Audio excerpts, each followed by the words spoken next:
you ask the average student about what they learned in school last Friday, there's a good chance that they will struggle to answer.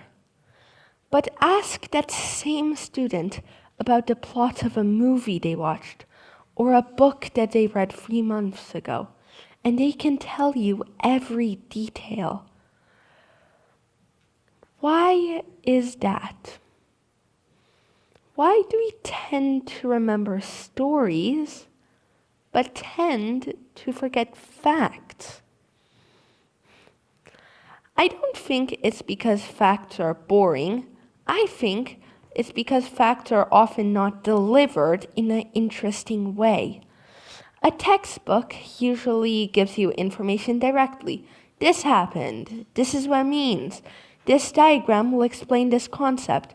In contrast, a story has characters, a plot, and multiple other things that keep you interested in it. And once you're interested in something, your brain starts paying attention. That's why stories can teach us what facts cannot.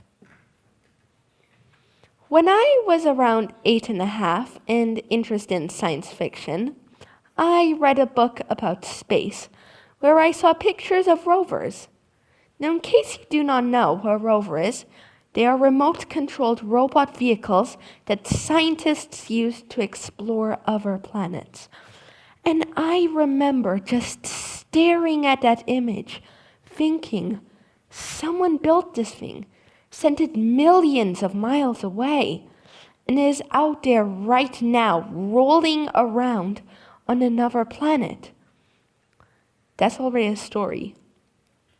But what if the rover wasn't just a machine? What if it was a character?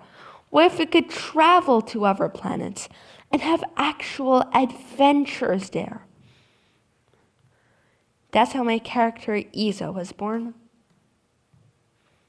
I spent a lot of time researching facts for my book, and while some of the planets in the story are fictional, many others are real, like Koi 55b, one of the hottest planets ever discovered, where it's even hotter than the sun, or 55 Canceri E, where it's believed to rain diamonds. More than anything, I wanted readers to learn new facts while reading the adventures of Isa the rover in space, which is the title of my book, by the way. I had fun facts along with fun fictions so that the reader would learn something, and I even had a glossary so the reader would not have to stop and Google something in the middle of an adventure.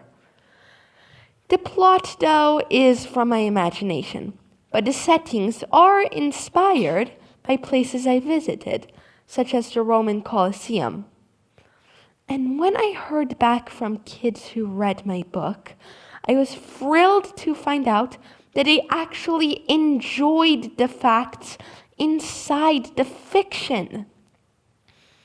Because that's exactly the point.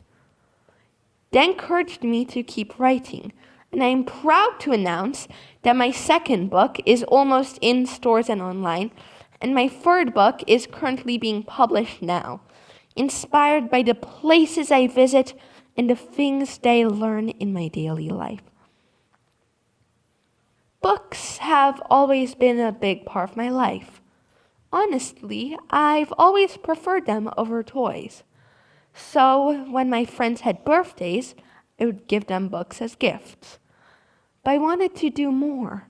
So when I was 6.5, I started a book club and a book donation program. Stories have always been intertwined with humanity. Before textbooks, before classrooms, before the internet, we gathered around fires and shared knowledge through stories. We are wired for it. Our brains are built to track through outcomes, solve problems, and care about plot points.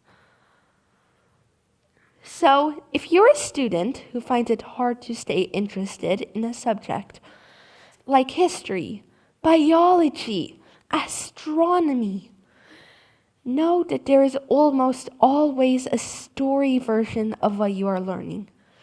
It could be a novel, a documentary, a movie, and many other things that turn the topic from information into an experience. That's not cheating. That's just how humans learn. Because facts may teach us what is true, but stories help us care enough to keep learning.